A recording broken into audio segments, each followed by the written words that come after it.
Assalamualaikum, what's up Konawa? Welcome back to my channel, Bang Ziz.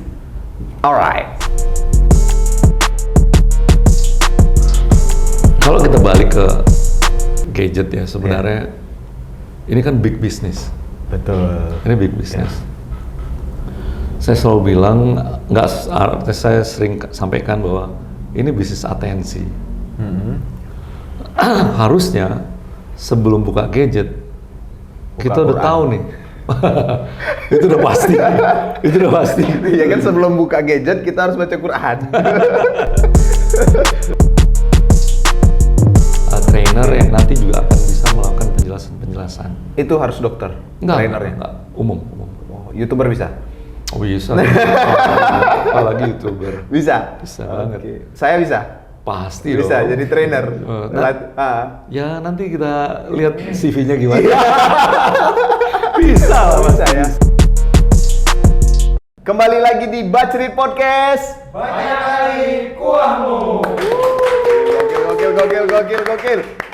Hari ini kita kedatangan seseorang inspirator anak-anak muda Indonesia, khususnya di Sumatera Utara, wabil khusus lagi Kota Medan, dan merupakan founder Gerakan Gadget Sehat Indonesia. Ini dia Profesor Rida Dharmajaya. Gokil. Selamat datang, Prof. Terima kasih Bang Gis. Terima kasih Bang Gis. Prof, nggak bawa pisau bedah kan? Ngeri saya nih, ngeri nih. Bicara sama dokter bedah, bener ya dok ya? Bedah saraf. Bedah saraf. Bedah saraf. Oke. Bedah ada berapa aja dok?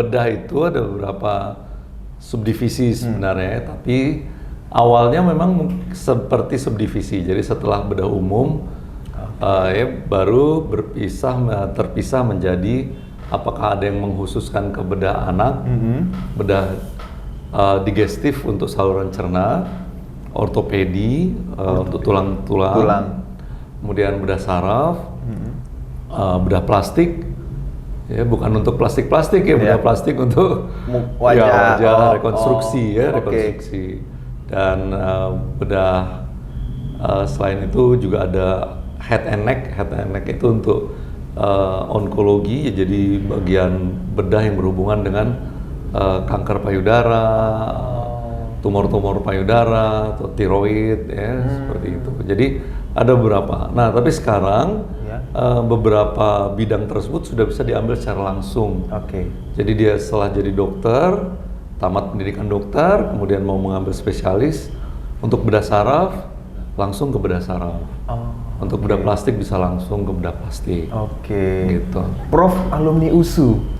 FK USU. Fakultas Kedokterannya di USU. Waduh. Jadi udah lama lah itu S1 ya? Prof? Ya, S1-nya berarti di USU. Prof sekarang es krim enggak? Ini es kopi susu. S3. Jadi saya waktu itu Fakultas Kedokteran USU, jadi S1 sama profesi USU-nya, profesi dokternya di USU, kemudian kita nyambung spesialisasi, spesialisasi bedah sarafnya di UI, di Fakultas Kedokteran UI, Universitas Indonesia di Jakarta, di Rumah Sakit Cipto Mangunkusumo. Kemudian karena saya staf di Fakultas Kedokteran USU, saya kembali ke Medan mengajar dan melanjutkan S3 saya di Fakultas Kedokteran Universitas Sumatera Utara. Oke. Nah, itu di situ. Berarti hari ini tetap menjadi dokter? Ya, sebagai buka praktek apa di rumah sakit, dok? Di rumah sakit, sakit. Iya. Nah. Enggak buka praktek? Prakteknya di rumah sakit. Jadi nggak buka praktek sendiri, nggak bisa? Di rumah gitu. Enggak sendiri. Karena memang kita kan buka praktek itu harus ada izin praktek. Ribet. Jadi sebagai dokter bedah saraf, tentu saya prakteknya praktek bedah saraf. Kalau saya punya izin praktek di rumah sakit, artinya saya bisa menerima pasien di poliklinik rumah sakit dan juga operasi di rumah sakit itu. Tapi kalau saya izin prakteknya saya buat misalnya di rumah, saya hanya bisa membuat menerima pasien poliklinik aja. Oh. Tapi kan nggak bisa operasi di rumah tuh kan. Iya benar. Itu pakai pisau dapur dong kalau gitu di rumah. Jadi problem nanti. Iya. Iya juga. Di rumah sakit mana, Dok, kalau di Medan ini? Di Rumah Sakit Umum Pusat Haji Adam Malik. Oh, ada Mali. Iya. Itu setiap hari apa dokter ada di situ? Kita hari kerja. Oh, hari kerja, standby. Memang kita kan sebagai staff di situ. Oke. Saya staff di Fakultas Kedokteran Universitas Sumatera Utara, jadi kementeriannya Kementerian Pendidikan. Oke. Tapi karena kita bedah saraf, kita seperti ditugaskan lah gitu, karena pendidikan bedah saraf di Fakultas Kedokteran Universitas Sumatera Utara itu dilakukan di Rumah Sakit Pendidikan yang utama. Rumah Sakit Pendidikan utama dari Fakultas Kedokteran Universitas Sumatera Utara itu adalah Rumah Sakit Umum Pusat Haji Adam Malik. Oh, Haji Adam Malik. Berarti itu kalau dibilang terlengkap lah ya di Adam Malik. Ya. Terlengkap saat ini di Saat Sumatera ini, Utara. ya, pasti. Oke. Pirngadi?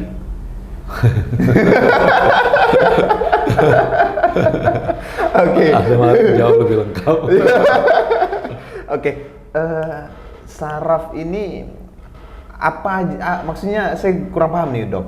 Biar Iya. teman-teman juga yang nonton ini juga apa yang dibedah? Kan saraf itu di dalam, Dok. Ya, jadi saraf itu ada saraf pusat, ada saraf perifer. Saraf tepi ya, perifer itu tepi artinya. Jadi saraf pusat itu dari otak, kemudian turun ke batang otak dan batang saraf. Batang saraf itu mulai dari tulang belakang bagian leher, tulang belakang bagian dada. Nah, yang keluar dari otak itu ada saraf kranial namanya. Itu sebenarnya bagian dari saraf tepi, saraf kranial. Jadi ada 10 saraf kranial. Kalau dari tulang belakang bagian leher tadi, ada yang keluar ke kiri dan ke kanan. Sini. Ya, nah ya dari sini dia menjalar lah gitu ya. Ke kiri dan ke kanan. Itu juga bagian dari saraf perifer.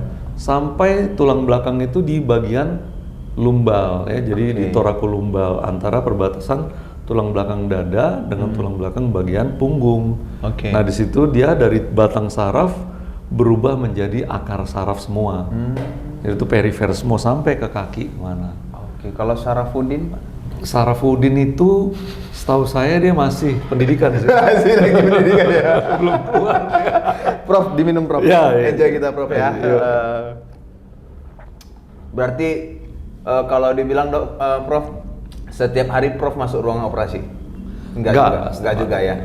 Tapi beberapa kali, mungkin 2 kali, 3 kali sepekan. Oh, pasti ada ya, Prof ya. Saya mau tanya, penyakit apa yang paling parah Prof coba untuk bedah? Kalau paling parah untuk dibedah itu kalau saya di Adam Malik itu dari bedah saraf tadi itu punya divisi. Jadi ada beberapa divisi, jadi ada divisi tumor otak, ada divisi tulang belakang, ada divisi bedah saraf anak, ada divisi fungsional, ada saraf perifer gitu ya. Jadi ada divisi trauma yang untuk kecelakaan dan sebagainya. Nah saya itu di bagian tumor otak. Jadi kalau tumor otak itu kalau kita bagi dari ganas dan jinak, ada yang ganas, ada yang jinak. Ada jinak. Nah, ganas itu karena tipe sel tumornya atau sel kankernya, kita bilang kanker karena dia nggak berkapsul. Kalau tumor itu dia berkapsul, dia berbatas tegas. Nah, kalau kankernya ganas karena dia nggak berkapsul, dan sel otak yang berubah menjadi kanker itu kecenderungan untuk dia kambuh lagi itu besar. Besar. Nah, tapi pada tumor jinak yang berkapsul pun untuk di otak itu ada problem kedua. Walaupun dia tumor otaknya berkapsul, tapi dia pada daerah yang sempit, pada daerah yang sulit karena diselimuti oleh pembuluh darah besar. Yang kalau pembuluh darah besarnya itu terlibat dan berdarah, maka dia bisa membuat kejadian kematian karena perdarahan otak yang besar itu sangat berbahaya, bisa membuat kematian yang cepat gitu. Jadi walaupun dia jinak, tapi kalau di otak itu ada problem berikutnya lagi karena ada arts di mana kita mengambilnya itu harus melihat kondisi tertentu. Oke, berarti tumor otak lah Ya. paling parah pernah ditangani dokter. Ya, Alhamdulillah sembuh. Ya banyak Bertahap kan, ya? Banyak. Jadi ada berapa cukup challenging lah gitu ya. Oke. Walaupun ada kasus-kasus lain yang juga menarik karena bicara dokter itu kan juga kita bicara dari sisi kemanusiaannya ya. Iya. Saya operasi ada 2 kasus tuh selama saya jadi dokter bedah saraf. Mungkin sekarang udah berapa tahun ya? Mungkin 16 tahun nih jadi dokter bedah saraf. Ada 2 kasus saja yang buat saya itu Teringat terus. menangis di tengah-tengah operasi saya karena bukan karena apa melo atau gimana. Iya itu apa? Yang satu karena memang di keluarga saya Allah. dan kecelakaan berat.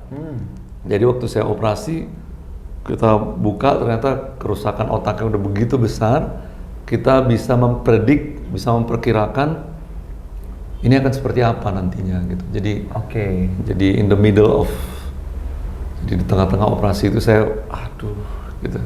Mana saudara lagi? Itu ya, jadi bisa seperti itu gitu. Nah, yang kedua ada satu case yang itu salah satu pembunuhan ya dari satu keluarga yang ada satu anak yang kebetulan ditemukan selamat.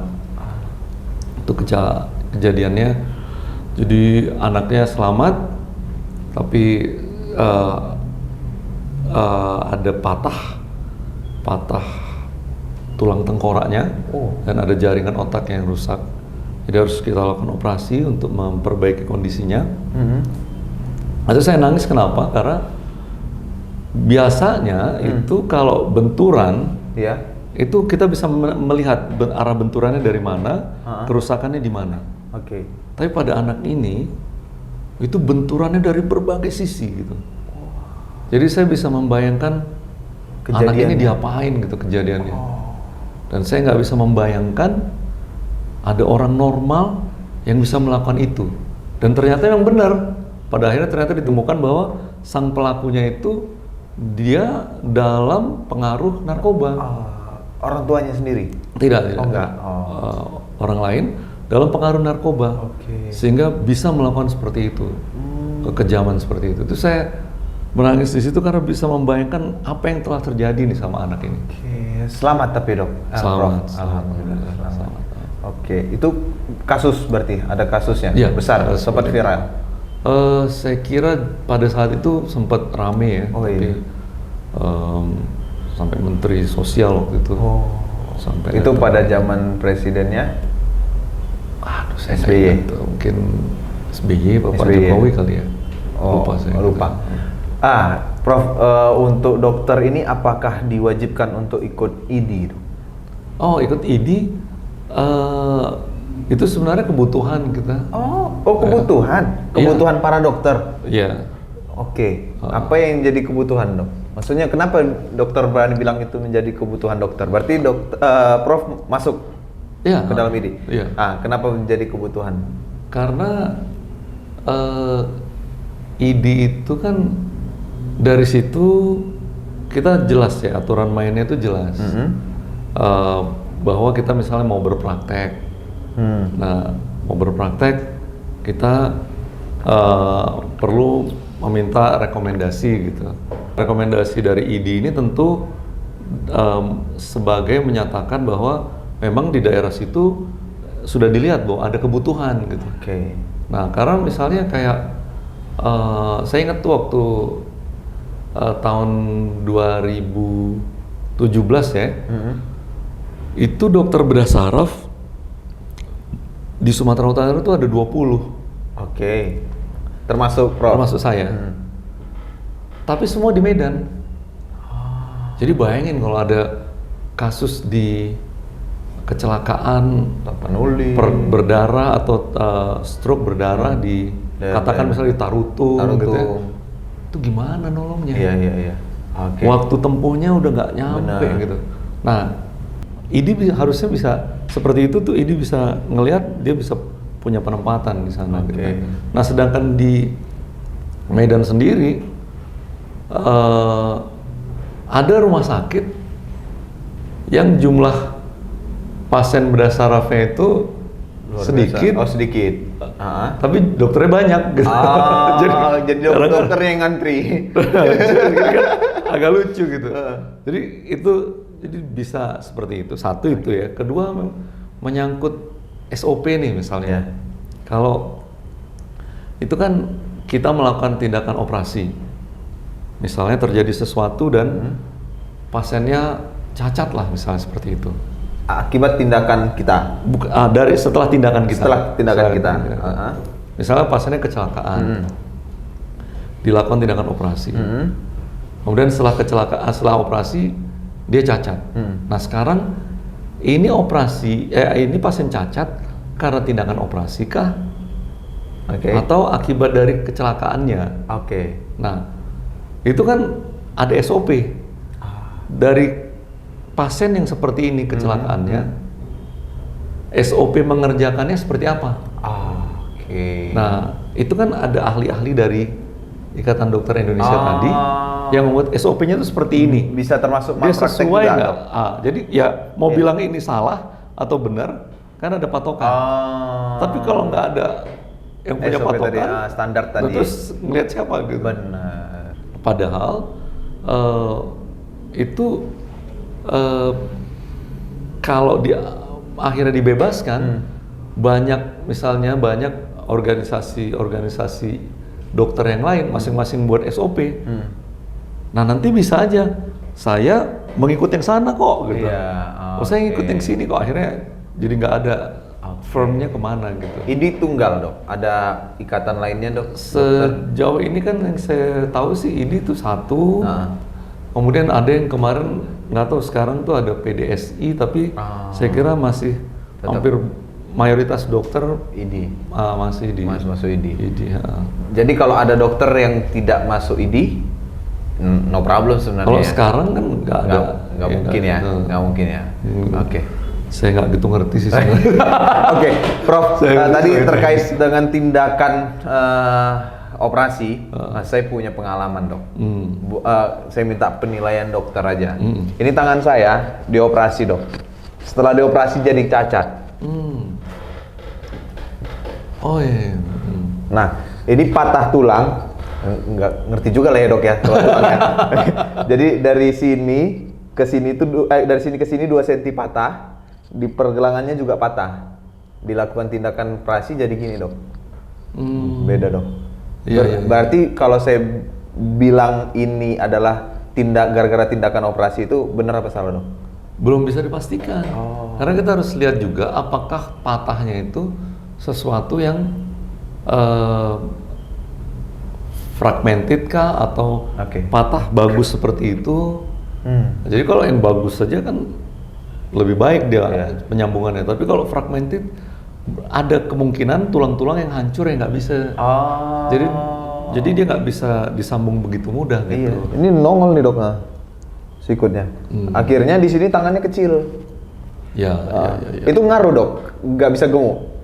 Kalau misal saya gemuk, ngaruh nggak? Ini naik juga nggak dok? Khawatirnya saya kan suka makan nih dok, belakangan ini. Badan saya gemuk, tangan saya yang kecil kan lucu. Enggak ya? Enggak ngaruh ya? Tetap akan bertumbuh. Akan bertumbuh juga. Gitu. Masalahnya itu kan mungkin insersinya atau sambungan ototnya itu ke daerah tertentu yang kurang mendapat nutrisi. Bukan nutrisi, tapi gerakannya jadi kurang aktif di situ sehingga dia agak kecil. Oh gitu. Oke. Ya, seperti itu. Siap. Dokter berarti Prof sekarang beralamatkan di Medan, kota.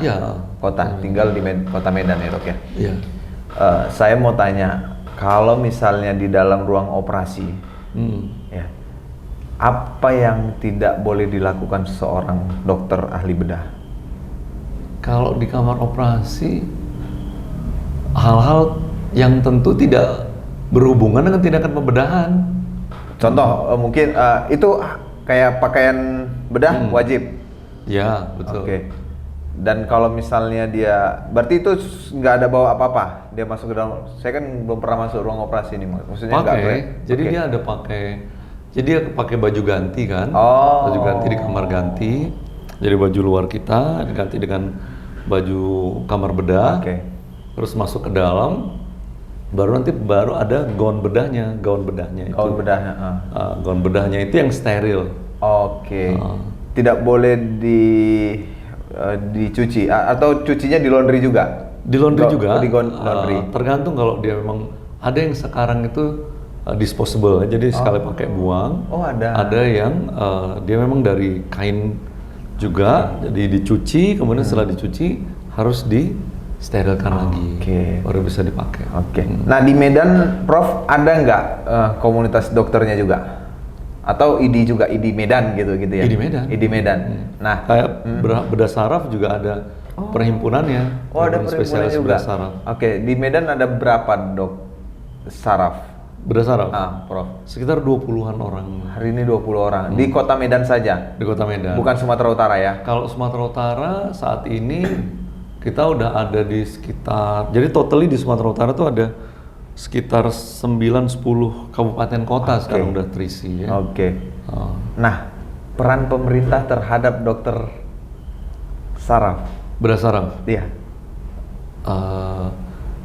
Kita sih sebenarnya gini ya, jadi Pemerintah provinsi? oh ya, kalau saat ini memang kita melihat bahwa tentu pemerintah diharapkan untuk memberi dukungan. Oke. Tapi memang bahwa dukungannya belum maksimal, kita melihat mungkin juga ada prioritas-prioritas tertentu. Oke. Tapi pada hakikatnya sebenarnya ini yang banyak yang dilupakan ya juga. Oke, Pada hakikatnya dokter itu kan bukan employee. Dia bukan pegawai, dia bisa self-employed, dia bisa bekerja untuk dirinya sendiri. Misalnya tadi Bang Ajis nih nanya, Bang Ajis kan nanya praktek di rumah gitu. Benar. Itu kan artinya saya nggak perlu untuk jadi pegawai pemerintah kah atau apakah saya bisa buka praktek sendiri. Artinya itu kan bisa self-employed gitu. Nah, jadi saya nggak perlu jadi pegawai dari pemerintah kah, dari rumah sakit kah. Saya bisa mengerjakan diri saya sendiri gitu kan. Nah, pada hakikatnya dokter itu adalah self-employed. Jadi ini yang kadang saat ini tuh banyak yang melupakan hal peran ini gitu. Jadi mendudukkan dokter itu sebagai pegawai. Oke. Nah, dan ini juga akhirnya buat beberapa dokter juga ya udah gue jadi pegawai aja, gaji gue dapet, pasien gue dicariin. Tapi kalau dia sebagai self-employed, tentu dia mikirnya kan how to manage pekerjaan saya ini kan, pelayanan medis saya gitu. Jadi bagaimana orang bisa mengenal saya sebagai dokter yang kompeten gitu. Hari ini itu tidak terjadi di Medan atau di Sumatera Utara? Saya lihat tuh masih kurang ya, kurang. Bukan hanya di Sumatera Utara, di seluruh Indonesia gitu. Ada beberapa teman-teman saya yang mengembangkan prakteknya juga seperti itu. Saya juga di luar dari rumah sakit umum tadi, itu juga harus melakukan seperti itu. Jadi orang tahu tentang kita, tahu apa kelebihan kita, sehingga mereka juga akan tahu bagaimana kalau saya sakit seperti ini, mereka tahu harus kemana. Jadi kalau kita saat ini bicara bahwa devisa kita itu keluar karena pasien-pasien berobat ke luar negeri. Nah, sekarang apa usaha kita gitu? Apa usaha kita gitu sebenarnya? Jadi kalau pemerintah menyampaikan bahwa kita kehilangan devisa sekian triliun gitu. Nah, tapi kalau kita anggap Medan adalah gateway-nya, karena ada 4 pesawat katanya setiap hari ke Pineng, misalnya seperti itu. Terus effort kita apa nih? Gimana tadi maksudnya? Pesawat ke Penang tuh 4 pesawat setiap harinya? Ya. Itu informasi A1? Ya artinya itu kan saya nggak bisa bilang itu Oke, A1, tapi isu yang berkembang. Isu yang berkembang. Kan seperti itu, jadi dianggap ada 4 pesawat yang bawa pasien ke luar negeri, ke Pineng, Ke misalnya Pineng. gitu ya. Jadi seperti itu katanya. Nah sehingga diperkirakan sekian triliun devisa keluar dari Indonesia gara-gara orang berobat ke luar negeri. Oke. Nah Medan adalah salah satu gateway-nya. Karena ke Pineng kan sangat dekat. Betul. Ya, jadi kalau gitu apa effort kita, apa usaha kita untuk mencegah itu? Oke. Ya berpikirnya kan tentu kalau gitu kita tingkatin dong pelayanan kesehatan di Medan. Kan itu. Oke, berarti pelayanan yang ada di Medan kurang. Ya artinya kan seperti itu, asumsinya kan seperti itu. Iya. Ya kan? Nah, terus Medan tuh punya rumah sakit nggak? Medannya Eh, banyak kan rumah sakit? rumah sakit pemerintah deh katakan. Kurang tahu saya. Ada? Nggak? Ada. Ada dong. Ada. Pringadi? Iya. Iya kan Pringadi. Pringadi kan? Iya. Nah, gimana dengan Pringadi? I see. Apa yang kita buat untuk Pringadi? Belum kan? Bagaimana kita mengandalkan Oke. teman-teman kita di swasta, rumah sakit swasta, untuk meng-catch up terhadap pelayanan kesehatan yang di luar negeri itu. Gitu. Oke. Kalau ada masyarakat bilang, wah lebih bagus di Penang daripada di Pringadi. Ya, lihat aja kenyataannya, bener kan? Saya nggak tahu, saya nggak pernah berobat. Kalau ke ada Pineng. masyarakat yang bilang lebih bagus ke Penang daripada ada Malik? Nah, kalau itu terus terang kalau ada Malik, kita bicara ada Malik itu seperti generik, ya. Jadi sesuatu yang dia harus kerjakan. Gitu. Nah, walaupun saya bebannya itu cukup besar, kadang kalau saya bisa katakan khusus untuk bedah saraf, saya tentu bisa bicara karena saya orang bedah saraf, dia ada Malik, saya bisa katakan untuk bedah saraf nggak mungkin mereka bisa melakukan apa yang kita bisa lakukan tuh apple to apple. Pasti kita lebih kalau dari bedah saraf ya, bedah sarafnya. Cuma kalau misalnya, di sana tempat tidurnya lebih empuk, AC lebih dingin atau apa ya, I have no idea. Gitu. Tapi kalau misalnya, di sana bisa dilakukan tindakan ini, dan itu di ada Malik nggak bisa. Saya kira kalau Pineng, saya kira enggak lah. Enggak kalau Pineng. Nah, dokter ini kan, Prof ini kan dokter ya profesinya, benar ya? Apakah keluarga emang ada DNA-nya ke dokter? Ada. Oh ada. Ada. Oh, ayah kandung? Enggak, ibu saya. Oh ibu. Ya. Oke, sekarang masih praktek? Udah masih ngajar, tapi udah jauh berkurang. Sama saraf juga? Enggak, beliau patologi klinik, ahli darah. Oh. Ya. Berdarah-darah enggak? Darah aja yang ditengok. Supaya jangan berdarah-darah. Dari dokter, sekarang Prof berusaha untuk mengumpulkan orang, mengasih edukasi tentang gerakan gadget sehat Indonesia. Itu Indonesia, Prof? Iya. PD, dokter bilang ini gerakan satu-satunya. Maksudnya kan Indonesia? Iya. Berarti di kota lain belum ada? Iya. Munculnya di kita, dalam arti kita. Gini ya, kebanyakan kita bicara gadget itu selalu bicara konten. Betul. Selalu bicara konten, ini sehat, ini nggak sehat, ini sadis. Konten sehat, konten nggak sehat. Iya. Tapi secara anatomis itu bisa menyebabkan gangguan. Itu jarang, saya belum pernah dengar.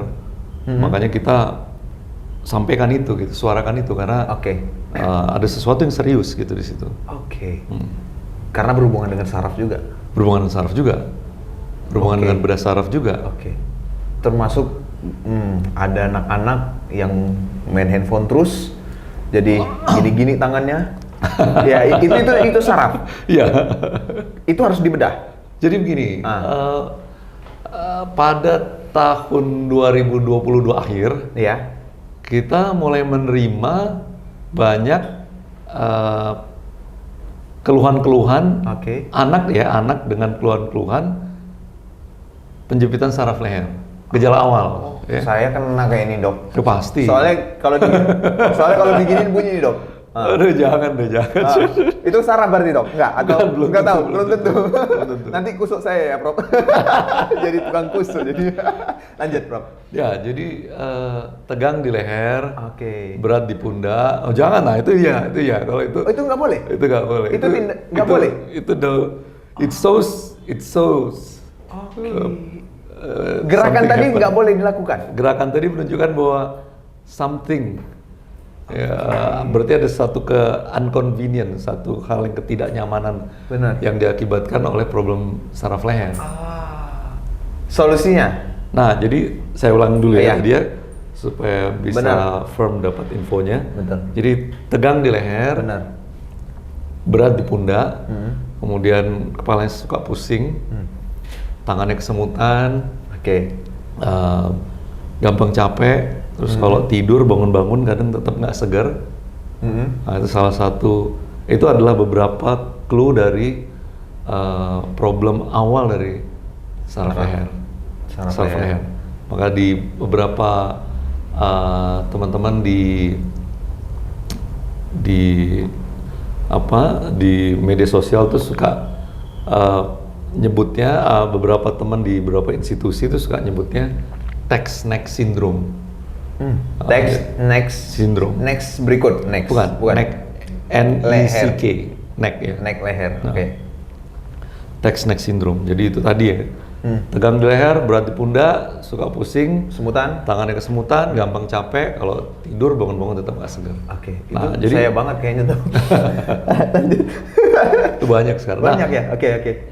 Normally it happens in someone at 50 or 60. Jadi selalu di sekitar 50-60 tahun harusnya.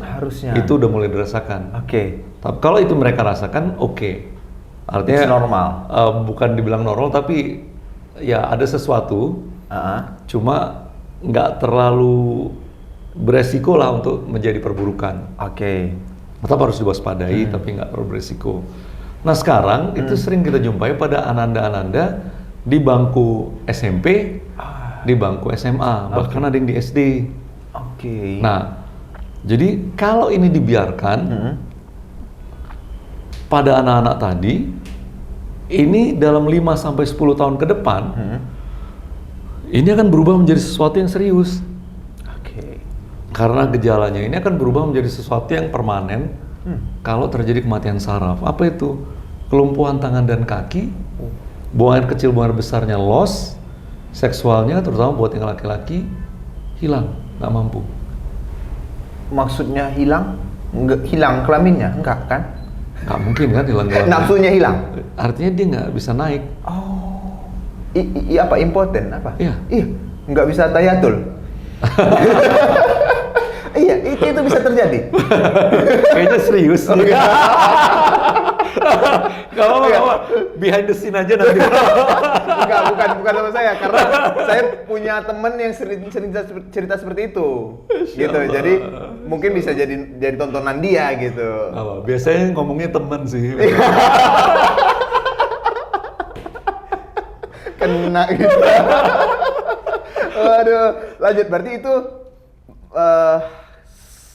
berarti begitu tahu ada gejala gitu, apa yang harus dilakukan anak muda tersebut? Ya.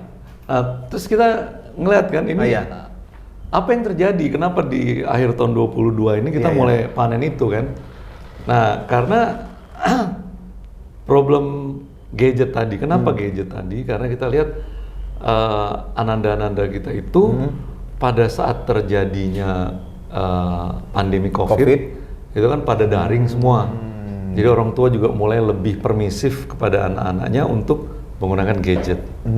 Nah, kalau gadget ini, kalau saya misalnya melihat seperti ini ke depan, lurus gini ya, lurus ke depan, maka berat beban leher saya, kalau berat badan saya diasumsikan 75 kilo, maka berat beban leher saya ini sekitar 5 kilo. Kalau 75. Ya, Oke. kalau melihat lurus, Hmm. makanya itu berat beban leher saya 5 kilo. Oke. Apa aja tuh? Otak saya Hmm. 2% dari berat tubuh. Jadi kalau 75 kilo, Oke. maka berat otaknya 1,5 kilo. 1,5 kilo. Ada tulang tengkorak, tulang-tulang wajah, Oke. otot-otot wajah, kulit dan sebagainya, Oke. totally 5 kilo. 5 kilo. Nah, begitu kita lihat WA, ini kan, terjadi tekuan nih. Iya benar. Tekuan sekitar 15-30 derajat katakan. Oke. Nah, kalau 30 derajat tuh maka berat beban leher kita berubah menjadi 18 kilo. Ah, Ya, karena dia mulai tekuk. Ini kan sebenarnya ini orang sipil yang bisa lebih menguraikannya. iya. Jadi dari begini, kemudian jadi begini. Oke. Nah, kemudian kalau ini makin serius gini, ini tekuannya jadi 60 derajat, ini berubah menjadi 27 kilo. Nah, masalahnya, saudara-saudara kita, anak-anak kita, atau adik-adik kita itu nggak menggunakan gadgetnya itu 15 menit, 30 menit sehari. Mereka gunakannya 4 jam, 8 jam, 12 jam. Benar. Setiap hari, berhari, berpekan, berbulan, bertahun. Apa yang terjadi? Terjadilah kerusakan dari struktur tulang belakangnya, bagian leher. Oke. Yang harusnya dia punya curve, Hmm. nah, berubah menjadi curve-nya hilang. Nah, apalagi kalau sampai membuat tekuan. Nah, kalau itu tetap dibiarkan, maka batang saraf dari saraf leher yang tadi saya sebutkan di awal, batang saraf yang berada di dalam dari tulang belakang bagian leher itu, di belakang kompleks tulang belakang Iya. bagian leher itu, akan bisa tertekan oleh korpusnya namanya. Jadi ada diskus yang menekan gitu. Nah, kalau itu menyebabkan kematian saraf leher, selesai. Oke. Itulah kenapa kita melakukan gerakan gadget sehat ini, karena kita mau menghindari itu. Jangan sampai terjadi kematian saraf leher yang berakibat kepada kelumpuhan dan sebagainya. Oke. Itu kan case untuk manusia yang bermain gadget Ya, posisi duduk. posisi duduk. Kalau posisi tiduran, Nanti tuh ada kan di, itu dia nggak ada beban, kebantal dia Betul, jadi. betul. Berarti kan nggak kalau tadi 5 kilo yang ada di kepala ini, mungkin kan karena dia tidur jadi lebih ringan, apalagi tambah bantal. tambah kan tekuk juga deh. Kan lehernya tekuk juga. Berarti nggak Katakan masalah kalau- duduk sama artinya nggak ada perbedaan duduk sama tiduran main handphone. Katakan dia nggak pakai bantal deh misalnya. Iya. Kan lurus jadi. Oke. Lehernya kan nggak apa-apa nih. Oke. Cuma problemnya pada mata. Itu the other side of the story gitu. Jadi dua hal berbeda. Itu ada di IG saya juga nanti kalau Oke. tentang bagaimana kalau kita main handphone sambil tiduran. Oke. Jadi bisa dilihat lagi di situ. Oke. Gadget kan nggak bisa kita hindari nih, Bro, posisinya sekarang. Iya kan? Jadi apalagi zaman semakin digital. Apa-apa semua termasuk sekarang malah pemerintah juga mengandalkan sosial media segala macam. Ya anak-anak muda itu nggak hanya main game aja sekarang, sosial media segala macam. Jadi goalsnya gerakan ini maksudnya gini, apa yang yang lebih masuk kepada anak-anak muda itu larangannya apa gitu? Biar paham mereka untuk boleh main gadget tapi Nah, kita sih pertama saat ini awareness-nya dulu gitu. ya. Bahwa ini harus dapat bahwa ini ada sesuatu karena kalau kita mulai dari akhir dari cerita Ya. bahwa saat ini orang selalu sebut bahwa Indonesia bonus demografi, Iya. ya kan? Ini kan sesuatu yang tidak didapat di negara-negara lain. Kalau ini terjadi dan generasinya produktif, maka memang Indonesia akan menjadi satu negara yang cukup produktif dan negara besar. Oke. Nah, maka ini kan menjadi momok bagi negara asing. Oke. Narkoba merusak generasi muda, kita semua paham. Iya. Orang tua semua paham. Betul. Tapi bahwa gadget merusak generasi muda secara fisik, apakah sudah banyak yang paham? Oh itu. Nah, itu dulu, itu yang pertama tuh. Oke. Itu yang pertama. Jadi awareness-nya dulu dapat. Nah, cuma masalah berikutnya adalah anak-anak sekarang, anak muda sekarang belum tentu mau dengerin orang tuanya. Ya kan? Apalagi orang lain nih. Nah, Oke. terus gimana? Nah, mereka harus tertanam sih dalam ininya. Dalam diri mereka bahwa mereka tuh perlu tahu bahwa mereka punya masa depan. Kita harus bisa menyampaikan ke mereka bahwa apapun ceritanya, suka atau tidak suka, mau atau tidak mau, setuju atau tidak setuju, anak muda itu adalah masa depan Indonesia. Betul. Nah, bagaimana itu bisa tertanam ke mereka? Oke. Mereka harus sadar bahwa mereka adalah masa depan kita. Dan kita juga harus menyampaikan itu ke mereka, bahwa mereka ini masa depan kita gitu loh. Kalau Anda rusak, kita selesai. Nah, kalau orang diberikan kepercayaan, tentu cara berpikirnya akan berbeda. Nah, jadi kita harus bisa lebih memberikan kepercayaan. Masalahnya gini, kalau kita balik ke gadget ya, sebenarnya ini kan big business. Betul. Ini big business. Saya selalu bilang, saya sering sampaikan bahwa ini bisnis atensi. Harusnya sebelum buka gadget, kita udah Quran. tahu nih. Itu udah pasti. Itu udah pasti. Ya kan sebelum buka gadget kita harus baca Quran. Berarti benar kata Aldi Taher ya kan? Tapi maksudnya sebelum kita buka gadget itu, kita harus tahu what we are looking for. Apa yang kita cari nih? Kita mau ngapain nih buka gadget itu mau ngapain? Nah, kalau kita buka aplikasinya, YouTube-nya langsung ke search, terus ketik di search apa yang kita cari, dapat langsung ambil, itu selesai. Pasti kita save waktunya. Iya. Tapi begitu kita buka YouTube misalnya aplikasi, terus kita scrolling ini. itu ditangkap atensi kita dan dirubah menjadi bisnis, dan itu menjadi penghasilan buat pemilik aplikasi. Scrolling tadi. Iya, karena di situ kita melihat semuanya mau kita lihat gitu. Oke. Itu kalau bicara pada orang-orang yang udah ngerti ya, buka gadget. Pada anak yang umur 1 tahun, 2 tahun dikasih ibunya, apa kerjaan mereka lihat TikTok? Kan scrolling, nggak ngerti apa, tapi scrolling terus. Nah, jadi ini bisnis atensi nih. Kalau menurut saya, jadi nah kembali ke generasi muda. Memang kita harus sampaikan, paling tidak kita sampaikan dulu, mereka punya awareness, mereka harus merasa bertanggung jawab. Ya memang kita ini ya, artinya kita pengen generasi muda kita itu punya harapan. Betul.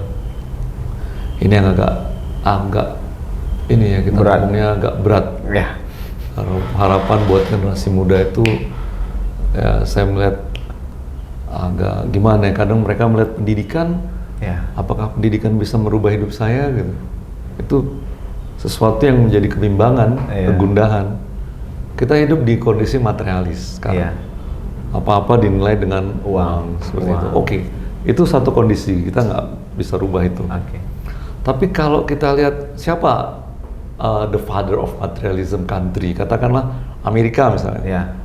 Kita lihat misalnya 100 orang terkaya di Amerika misalnya, atau 10 orang terkaya di Amerika. Kita akan bisa lihat siapa misalnya. Mungkin ada Bill Gates, saya nggak tahu sih, tapi mungkin silakan dicek gitu ya. Bill Gates mungkin seperti itu, mungkin Zuckerberg ada di situ, atau ada Jeff Bezos di situ yang milik Amazon, atau yang punya Walmart mungkin. Nah, orang akan melihat bahwa kalau mau berhasil, dalam tanda petik berhasil itu sama dengan kaya, ya dalam dunia materialisme ya, kita cerita materialisme, maka sebagai generasi muda Amerika, dia akan melihat apa yang dilakukan oleh top 100 atau top 10 dari the richest person in the country. Dan, berarti mereka berpendidikan, punya ide yang cemerlang, mengembangkan idenya, dan berhasil menjadi wealthy gitu ya, kaya. Rich. Ya, Crazy Rich. ya kan seperti itu. Iya. Nah terus Oke. kita balik nih ke Indonesia. Nah, siapa generasi muda kita juga kan lihat Ya. siapa top 100 atau top 10 dari the Orang richest terkaya person in di Indonesia. Kira-kira kita dapatnya siapa? Wah, macam-macam itu. Nah, apalagi kalau nanti ternyata Termasuk tuh di situ ada, kalau 10 tuh ada Prof Rida kayaknya situ. Ada kayaknya tuh. Ada kali ya? it's not my dream. Oh, bukan mimpi. Bukan. Oke. Jadi mimpi Prof apa? Bagaimana kita bisa memberi efek, memberi dampak buat orang lain gitu ya. Jadi Dari mulai terbentuknya gerakan tadi sampai hari ini, berapa orang yang sudah ingin, atau semuanya dokter yang masuk ke dalam gerakan itu? Nggak, ini makanya. Jadi ini satu gerakan yang masih sangat muda ya. Jadi Iya, benar. Kita saat ini masih, saya yang walaupun banyak yang sudah berpikir untuk ingin ikut menjadi relawan ya, tapi sampai saat ini masih saya yang membawa gerakan ini untuk menjelaskan ke berbagai sekolah, ke berbagai institusi, juga berbagai perkumpulan-perkumpulan. Ya, tapi memang bulan ini kita akan launch kepengurusan yang kemudian akan membuat training bagi para trainer yang nanti juga akan bisa melakukan penjelasan-penjelasan. Itu harus dokter? Trainernya? Enggak, umum. Oh, YouTuber bisa? Oh bisa. Apalagi YouTuber. Bisa banget. Saya bisa? Pasti bisa dong. jadi trainer. Ya nanti kita lihat CV-nya gimana. Bisa lah, bisa pasti ya? bisa. Bisa ya? Bisa, oke. Harus ada basic motivatornya? Enggak. Itu dilatih ya? Lebih kepada harus ada motivasinya gitu. Asi? Motivasinya. Oh, motivasi. Oh, motivasi. Siap. Iya. Oke. Prof kan itu lagi digencarkan ya, gerakan itu lagi digencarkan hari ini. Jadi fokusnya sekarang di dokter sama di gerakan. Iya. Belum ada pengurusnya, Dok? Apa? Ini yang akan lagi jadi akan di launch di bulan Agustus ini. Insyaallah tanggal 12. Untuk Indonesianya atau untuk di Indonesia. Medan? Itu Indonesia. Tapi pengurusnya orang Medan semua? Enggak. Ada beberapa teman-teman yang dari luar juga. Oke, pelantikannya nanti di Medan? Iya.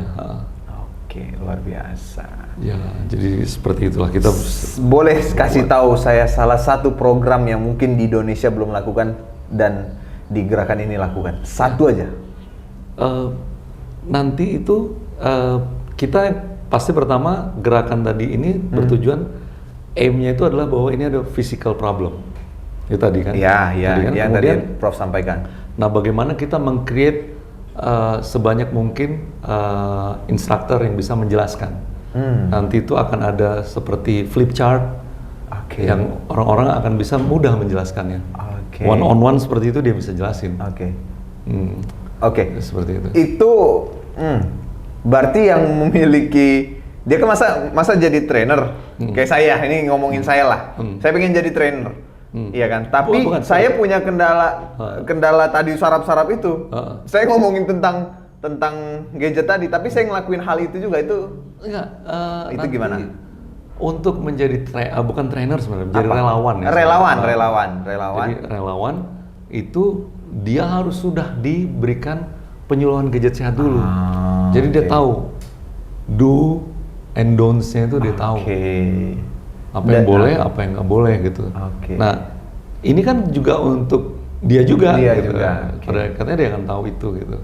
Nah, saya kira kita harus bawa ini sebagai sesuatu yang fun ya. Artinya supaya orang bisa melihat ini bahwa ini ada sesuatu yang baik yang bisa dilakukan dan memberi dampak. Harapannya gerakan ini harus Prof pengen banyak relawan. Ya. Gimana caranya untuk menjadi relawan gerakan Gadget Sehat Indonesia? Oh, nanti itu akan dibuka open recruitment. Nanti akan ada flyers, ada. Ngelihat informasinya dari? Nanti di sosial medianya kita, Prof. Sosial media saya, sosial media dari gadget sehat sendiri, gerakan Oh, gadget ada sehat. ya berarti Ada. kalau Instagramnya apa tuh? Gerakan gadget sehat. @gerakan gadget sehat itu Iya. aja. Kalau Instagramnya Prof Rida Darmajaya. Rida Darmajaya. Darmajaya. Oke. Berarti informasi dari situ nantinya. Iya. Oke. Jadi ini menarik, Prof.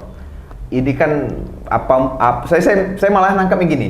Dengan hadirnya gerakan ini, sorry kalau saya salah. Saya menyampaikan ini mungkin ajang karena sudah mau dekat 2024 mungkin ya. Ada sangkut pautnya, Dok. Nah, dokter Iya. ciptakan gerakan ini ada tujuan ke sana nggak, Dok? Sampai saat ini kita belum lihat itu. Tapi apakah Ada kemungkinan. Saya belum bisa ngomong. Saya sekarang masih dalam kondisi Oke. sebagai inisiator dari sebuah gerakan. Iya. Dan saya adalah dokter bedah saraf yang Oke. mencintai profesinya Oke. dan bekerja sebagai staf pengajar di Fakultas Kedokteran USU bagian bedah saraf. Jadi Oke. masih di situ dulu fokusnya. Oke. Iya. Tapi kalau ada yang ya istilahnya ngajak kerjasama politikus Masya Allah. di Kota Medan untuk ajang di 2024. Kita lihat apakah itu bisa memberi dampak nggak? Kalau sekedar untuk Suara. bisa ini, aduh, saya kira janganlah. Tapi kalau itu bisa memberi dampak, Oke. ya kita nggak. Dampaknya seperti apa yang Prof artinya tuh inginkan? pada akhirnya memang ini kan harus ada gerakan ini harus didukung oleh semua pihak. Kita nggak mungkin sendiri melakukan. Oke. Ya, gerakan gadget sehat kalau nggak didukung dengan keluarga, Betul. nggak didukung oleh sekolah, Betul. tentu nggak bisa juga jalan. Nah, hari ini Pemprov sendiri ngedukung gerakan ini nggak? Saya lihat beberapa kali kita mengadakan acara, Pemprov tuh memberikan kesempatan untuk kita memakai beberapa fasilitasnya. Oke. Pemkot? Saya kira kalau Pemkot memang kita masih melihat langsung ke sekolah-sekolahnya. Jadi memang belum langsung Belum ada komunikasi berarti sama belum. Pemkot? Oke, masih Pemprov aja. Pemprov dalam arti memberikan fasilitas buat kita.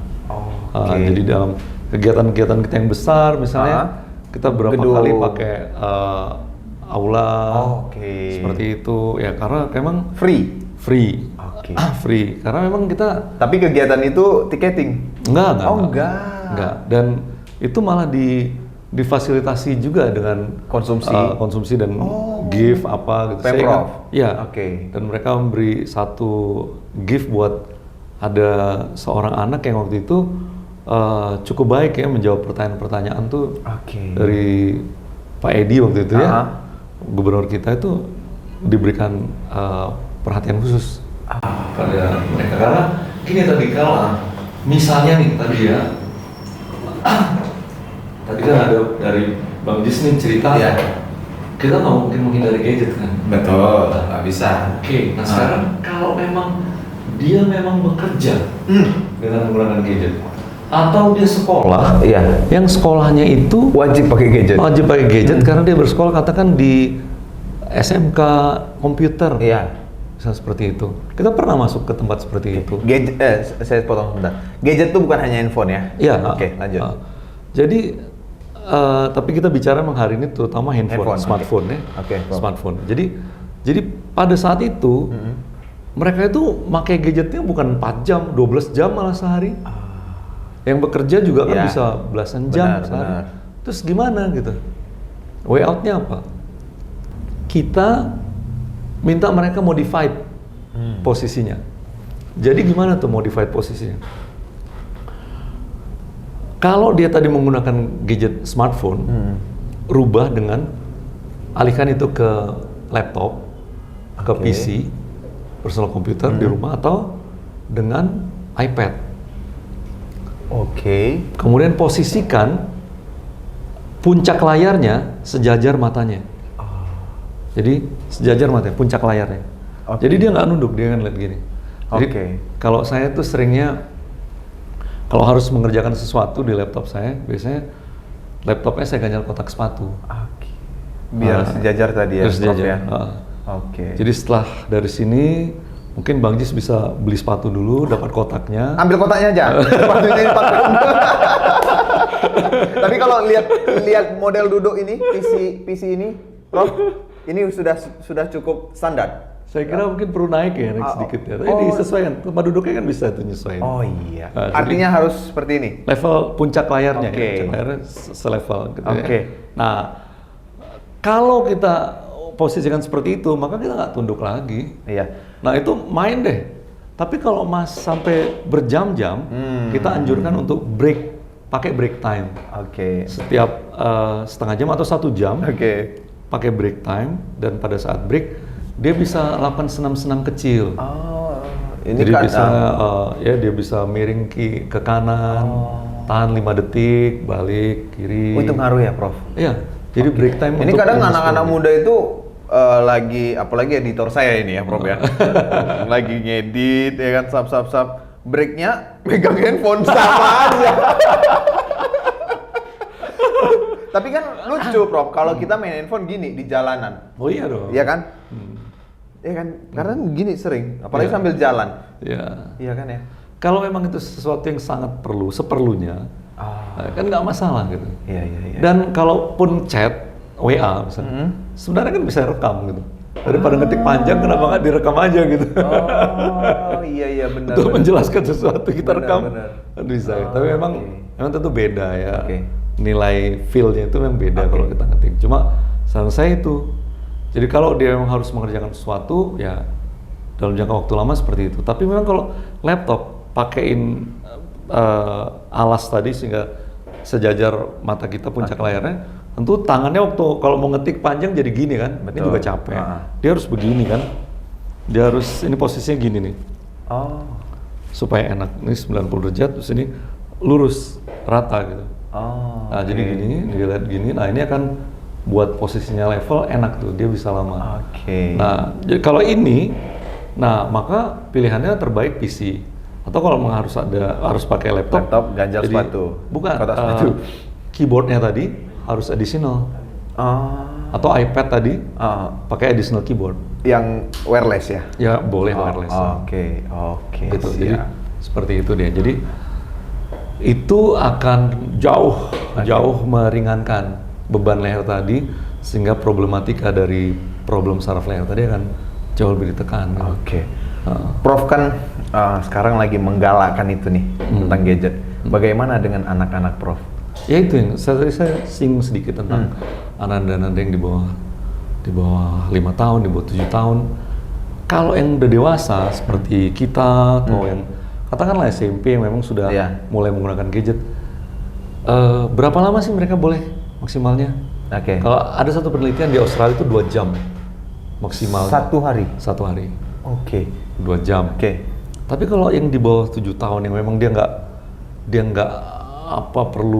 nggak ada kepentingannya, Oke. ya nggak ada screen time, itu namanya screen time. Oke. Nggak ada screen time-nya. Oke. Yang Prof terapkan terhadap keluarga Prof tentang gadget ini seperti apa? Mungkin bisa dicontoh sama keluarga-keluarga Iya. teman-teman di luar sana. Kalau mereka sekolah, umumnya kan kalau sekolah mereka gadgetnya dipegang sama sekolahnya Oke. pada saat jam sekolah. Pada saat pulang sekolah mereka mungkin menggunakan gadgetnya, tapi kan udah sore banget tuh kan. Nah, Full day school berarti. ya. Oke. Tapi ya anak saya ada yang sekolahnya sampai siang aja, tapi Oke. kemudian kan ada les-les lagi pada saat les Oke, kan nggak menggunakan. oke. Nah kemudian malam baru pakai sebentar, pukul 9 udah Dikumpulkan lagi. nggak dikumpulkan sih, Mereka sudah Mulai- sadar sendiri. ya pada mau istirahat segala macam. Jadi- Oke. Dan problem satu hal yang paling penting tuh tidur. Oke. Jangan jadikan gadget pengantar tidur gitu. Itu masalah gitu memang. Karena Oke. otaknya bingung. Otaknya bingung. Iya. Oke. Otaknya bingung. Nggak ke Palembang aja beli otak-otak. Maksudnya bingung, Prof? Ya, di satu sisi mau tidur, Iya. ya kan? Tapi di sisi lain, kalau dengan gadget, maka otaknya itu dirangsang untuk aktif. Iya, benar. Ya, itu gimana tuh maksudnya? Jadi kita harus lihat bahwa tidur itu proses. Gitu. Oke. Tidur itu bukan ujuk-ujuk. Bukan ujuk-ujuk tidur gitu, enggak. Tidur itu proses. Kalau buat yang muslim, sebelum tidur dia Baca ada doa. ambil wuduk dulu. Ambil wuduk dulu. Ya. Kan ada yang baca doa Baca tidur, doa tidur. dan ada yang baca trikul ya istilahnya. Trikul. Ya. Kemudian 3 kul itu ya, jadi Al-Ikhlas, Oh, itu ya. Al-Falaq, Oke. An-Nas gitu kan. Kemudian kalau itu nggak tidur juga ada yang sampai baca Al-Mulk. Al-Mulk Sampai 30. tertidur. Sampai tertidur. Tapi biasanya sih kalau udah trikul aja Udah tidur itu ya? tiduran juga gitu kan. Kayaknya emang obat tidur deh. Kalau sampai baca Al-Mulk nggak tidur, baru ke dokter tuh. Baru ke prof deh kan? Itu saya, itu proses gitu loh. Oke. Tidur itu proses. Butuh proses untuk Nah, tidur ya, jadi Prof? kalau kita membuat tidur diantarkan oleh gadget, even itu ceramah-ceramah dari ustadz misalnya, Oke. itu nggak bermanfaat gitu. Oh iya. Karena itu nggak akan teringat tuh di otak kita. Nggak masa akan sih? diingat dengan otak kita ceramah-ceramah ustadz menjelang tidur itu. Biasanya itu juga besok pagi bangun-bangun juga nggak sesuatu yang firm bisa. Kecuali bangun tidur langsung putar ceramah. Udah ceramah itu beda. Seger, ya. seger tuh ya, Prof ya? Iya. Oke. Jadi makanya itu justru akan membuat kita nggak tidur. Oke.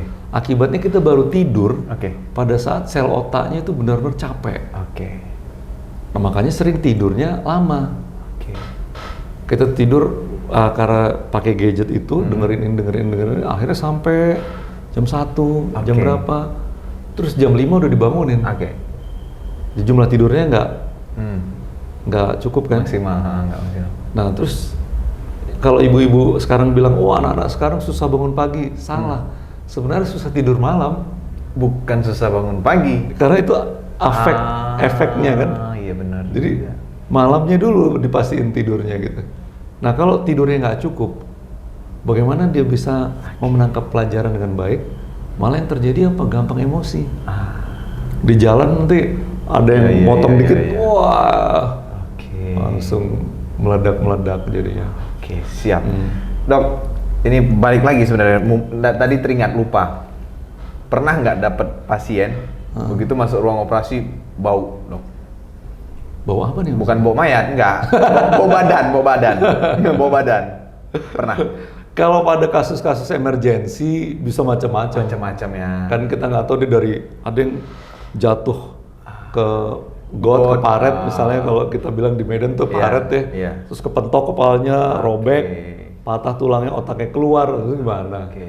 Kan Nah, nggak mau gitu. kalau nanti dokter, Prof jumpa pasien yang bau badan, ini ada Baba Parfum, Prof. Wah, Baba Parfum. Prof boleh cobain mana yang Prof sur? Silakan diambil, Prof. Masya Allah. Nah, jadi tinggal kalau bau badan pasien tadi semprotin aja diam-diam. Kalau menurut Prof oke, silakan. Oh.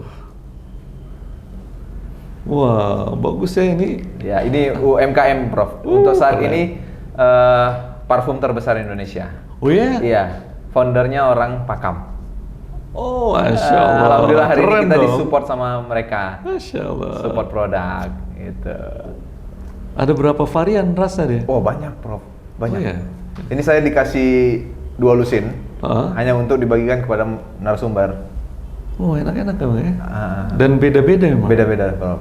Masya Allah. Prof Luar pilih biasa. mana yang nyaman di hidung, Prof. Masya Allah. Nah. Susah nih bedanya. Kayaknya harus milih semua ya. Oh, jangan. Mana yang sekiranya istri Prof itu senang wanginya. Wah. Jadi biar langsung nengket terus gitu. Masya Allah.